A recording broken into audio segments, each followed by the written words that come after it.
It's been a hot minute. Today we're opening a Pixel 6 and having a chat about why I think it's a good phone.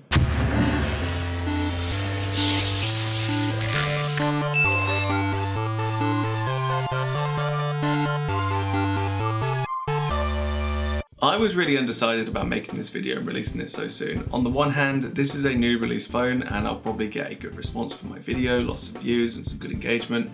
However, I really wanted to do a rebrand for my channel, update all the artwork and make a new intro video and some other animations. This takes time though, and I don't think it would be a good idea to sit on this unboxing, so I'm making an executive decision to open this phone and let you guys take a look at what the Pixel 6 is like. I would also really like to use this phone. I've had it for like 2 weeks. Let's head to the patent pending PureBend point of view and open up the box. This video will be structured into 3 parts and I'll put them here with timestamps. Part 1 is the unboxing and that will happen right after I finish here. Part 2 is going to discuss pricing and technical specs, physical hardware and features of the phone. Part 3 will wrap up the video and mainly will be focused on why I went for this model of phone over a competitor like the Samsung S21 or the iPhone 13. With that being said, let's roll into part 1.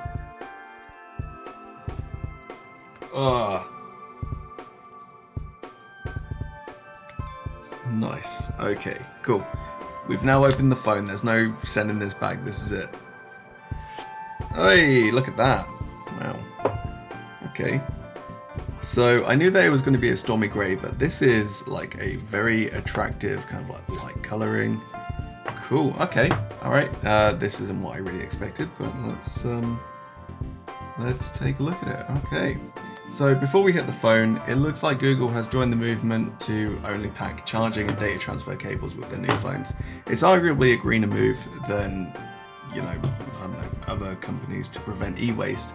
But ever since Nintendo got away with selling the 3DS XL without a charger, styling it as an upgrade instead of a new purchase has become a popular choice with phone manufacturers. You can pick yourself up a fast charger from Google for £25 or your local equivalent.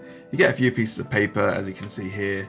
That's actually really thick paper.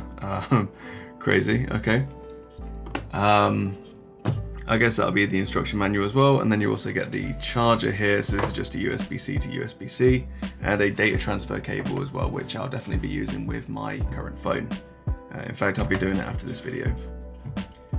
Okay, right. So let's open up the phone right now. So as you can see here, as you saw before, like this is the back. So this isn't actually covered in any plastic or anything. The lens looks like it is. Okay, so no going back. Okay, cool. And then the regular stuff that you would imagine. So you got the power button, you got the volume buttons, and that's it really. Your SIM card goes in there. Charger port at the bottom along with some speakers, and yeah, that's it. Usually these come with a little bit of battery power anyway, and this one does. Excellent. Refresh rate's pretty good. Screen size is nice. It's big. It's a lot bigger than my current phone. Even in the case, my current Pixel is a lot smaller, so this is definitely going to be an upgrade for me. Okay, so you can pick up a Pixel 6 for £599 or your local equivalent, either as an upfront cost or paying over a number of months or years to pay off whatever the price is. The Google Store actually allows payment over 2 years of something like £24.95, which is quite flexible. In my case, I bought this phone from a high street store called Argos. Anybody from the UK will probably be aware of what Argos is, but if you're not, it's kind of a department store, I guess. They have a big catalog. You can order a bunch of different things. We'll do this later on. We're going to set up all of this stuff offline, so you guys can't see what I've got actually like in my Wi-Fi. But yeah, anyway, so I bought this from a high street store called Argos, which also do a buy now pay later scheme. Alternatively, you can likely get this handset as an upgrade with a phone contract, but you'll find after a period of time that you might have paid as much as double the upfront cost of the handset. That's your choice, of course, and it's fairly typical in the UK, but your locality may be different. But now that we've established the cost, what do you get in the phone? So the Pixel 6 has a 50 megapixel camera set to 2160p. It's got 8GB of RAM and an octa-core Google Tensor CPU. Most importantly for me, it also has a pretty hefty 4614 mAh battery. Now the Pixel 2 just doesn't really cut it for me anymore for what I have to use it for, so having a phone with a battery capacity nearly double that size is what I need. It starts with Google 12, which is great, and it benefits from Google security updates and being almost a beta platform for the new software, which can be great if it works correctly the first time. We have to remember as well that there's always going to be a few issues with Google when they first release any phones, which seems to be the usual case, but often they do bring out updates, which is fantastic for me. This model that I've got here is the 128GB storage model, but they also have a 256GB model available. No card slot, which is fine for me, but some of you large file users may find it to be a bit of a hindrance if you don't want to make use of Google's file backup features like Google Photos, Drive and similar. Sometimes you have to pay for those, so that's understandable basically. Now we'll move on to the software, but please remember that if you want more info about the physical aspects, you're better off finding a channel that delves very deeply into the nerd shit, or alternatively use a site like gsmarena.com, which is a fantastic repository of information for pretty much any phone that you can think of. It might help you make a decision for your next upgrade. Software, in my opinion, is king with the Pixel 6. It powers the post-processing for the camera, leading to really great and accurate colors, while competitors like the iPhone 13 can ramp up color vibrancy. There's no reason why you can't add some extra color photo editing after the shot and pop a filter on for extra colors, a bit of warmth and so on. I'd also like to add that editing on the Pixel is apparently the best yet, which is really cool. I like my editing as well, as much as everybody else. Although in my case I use the Adobe Lightroom feature, so if you're not up for paying extra, then in theory this should be good enough. Google Assistant is also already great from my experience, and it's supposed to be even better now on the Pixel 6.